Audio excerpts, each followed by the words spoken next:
Hi friends, ఈ వీడియోలో మనం short forms and long forms గురించి తెలుసుకుందాము. షార్ట్ ఫామ్స్ని కాంట్రాక్టెడ్ ఫామ్స్ అని అంటారు, లాంగ్ ఫామ్స్ని ఫుల్ ఫామ్స్ అని అంటారు. I do not watch movies, I don't watch movies. ఇక్కడ D O not N O T do not అనేది విడిగా ఉంది కాబట్టి అది లాంగ్ ఫామ్ అవుతుంది. డోంట్ అనేది షార్ట్ ఫామ్ అవుతుంది. We use short forms to save space and time. అంటే షార్ట్ ఫామ్స్ అనేవి ఉపయోగించి మనం సమయాన్ని మరియు స్పేస్ని సేవ్ చేసుకోవచ్చు అనమాట.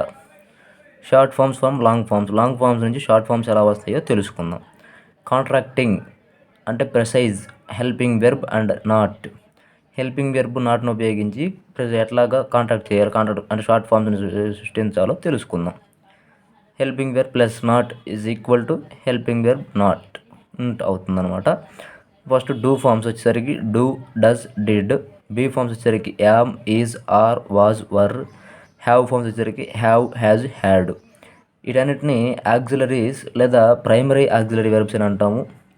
Will, would, shall, should, can, could, may, might, must, ought to, need, dare అనేటువంటి వాటిని మోడల్ ఆక్సిలరీస్ లేదా సెకండరీ హెల్పింగ్ వెర్బ్స్ అని అంటాము. ఇక్కడ లాంగ్ ఫామ్స్ నుంచి షార్ట్ ఫామ్స్ ఎలా అవుతాయో తెలుసుకుందాం. D O plus not, do not is equal to don't అవుతుంది. Does plus not is equal to doesn't అవుతుంది. Did plus not is equal to didn't అవుతుంది.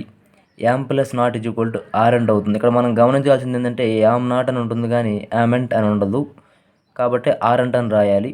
Are plus not is equal to కూడా aren't అవుతుంది. Is plus not is equal to isn't. Was plus not is equal to wasn't. Were plus not is equal to weren't. Have plus not is equal to haven't. Has plus not is equal to hasn't. Had plus not is equal to hadn't అవుతాయి. Will plus not అన్నది మాత్రం won't అవుతుంది. She is not reading properly. ఇక్కడ is not ఉంది కాబట్టి దాన్ని short form వచ్చేసరికి isn't అవుతుంది. అది కూడా ఎలాగంటే ఇక్కడ 4 ఆప్షన్స్ ఉన్నాయి, చూద్దాం. Isn't, isn't, is not, isn't అని 4 ఉన్నాయి, కానీ ఫస్ట్ది కరెక్ట్ అవుతుంది. సెకండ్ది ఎందుకు తప్పు అవుతుందంటే ఇక్కడ అపాస్ట్రఫీ అనేది టీ తర్వాత ఉంది, అలా రాయకూడదు. అదేవిధంగా థర్డ్ ఆప్షన్ వచ్చేసరికి ఈజ్ నాట్ పెట్టాడు కాబట్టి రాయకూడదు. ఫోర్త్ ఆప్షన్ ఈజ్ అపాస్ట్రఫీ ఎన్ ఉంది కాబట్టి స్పేస్ మరి హెల్పింగ్ వెర్బ్కి నాట్కి స్పేస్ ఇచ్చాడు, అలా స్పేస్ కూడా ఉండకూడదు. విల్ ప్లస్ నాట్ వోంట్ అవుతుంది. వుడ్ ప్లస్ నాట్ వుడెంట్ అవుతుంది. షల్ ప్లస్ నాట్ షంట్ లేదా షలంట్ అవుతుంది. ఇక్కడ షలంట్, షాంట్ 2 విధాలుగా రాసుకోవచ్చు. Should plus not is equal to shouldn't అవుతుంది. కెన్ ప్లస్ నాట్ క్యాంట్ అవుతుంది. ఇక్కడ could plus not is equal to couldn't అవుతుంది. Must plus not mustn't అవుతుంది. Ought plus not to ought not to oughtn't to అవుతుంది. Need plus not నీడెంట్ అవుతుంది. Dare plus not డేరంట్ అవుతుంది. మే plus not మేంట్ అవుతుంది. Might plus not might hunt అవుతుంది. Generally not used, జనరల్గా నాట్ను ఉపయోగిస్తాం, ఎందుకనగా మే అంటేనే పాసిబిలిటీని తెలుపుతుంది అని అర్థం. ఇక్కడ హ్యాడ్ ప్లస్ నాట్ని 2 రకాలుగా రాయొచ్చు అంటున్నాడు. 2 రకాలుగా రాయకూడదు, హ్యాడ్ అండ్ అని మాత్రం రాస్తాం. ఇక్కడ అపాస్ట్రఫీ అనేది ఎంత తర్వాతే ఉండాలి నాట్కి. మామూలుగా తర్వాత she will not address the audience, she will not address the audience. ఇక్కడ విల్ నాట్ అన్నది షార్ట్ ఫామ్ ఏంటి, వోంట్ అవుతుంది. విల్లంట్ అవ్వదు, వోంట్ కూడా ఎన్ తర్వాత అపాస్ట్రఫీ టీ ఉండాలి. She is not my friend, ఇక్కడ కూడా ఈజ్ నాట్ ఈజంట్ అవుతుంది. What is the full form or long form of hasn't, హ్యాజంట్కి ఫుల్ ఫామ్ ఏంటని అడిగితే హ్యాజ్ నాట్ అవుతుంది. What is the short form of was plus not, was not కింద అవుతుంది, wasn't అవుతుంది. He need not work hard, need not ఏమవుతుందంటే needn't అనేది short form అవుతుంది. ప్రొనౌన్ ప్లస్ హెల్పింగ్ వెర్బ్ ఉన్నప్పుడు ఎలా చేయాలో చూద్దాం. He is happy, he's happy. It is my pen, it's my pen. The dog broke its leg. ఇక్కడ its apostrophe S వచ్చినప్పుడు అది అని అర్థం. ఇట్స్ అపాస్ట్రఫీ లేకుండా ఎస్ వస్తే దాని యొక్క అని అర్థం. In order to shorten pronoun plus helping verb, generally the last letter of the helping verb is added to the pronoun. Do not forget to place apostrophe.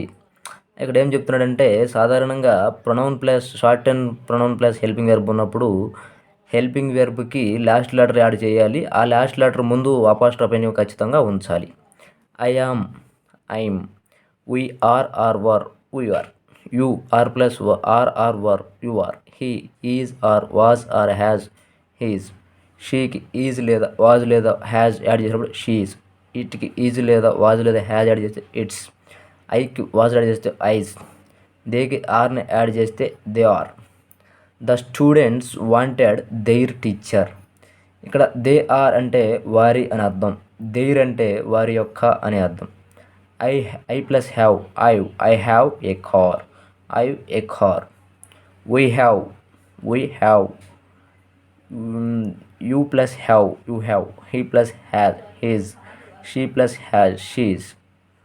It plus has it's. He has a pen means he's a pen. It has helped me a lot. It's helped me a lot. They plus have Dev.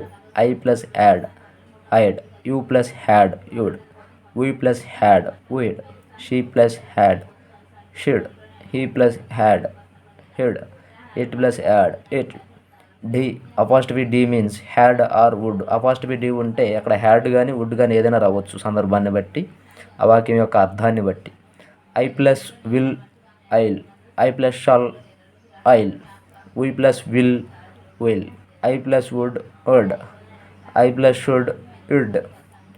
We plus would we apostrophe D etcetera. అదేవిధముగా సాధారణ rules, general rules, helping verb plus helping verb ఉన్నట్లయితే short form ఎలా రాయాలి? Will plus have will have.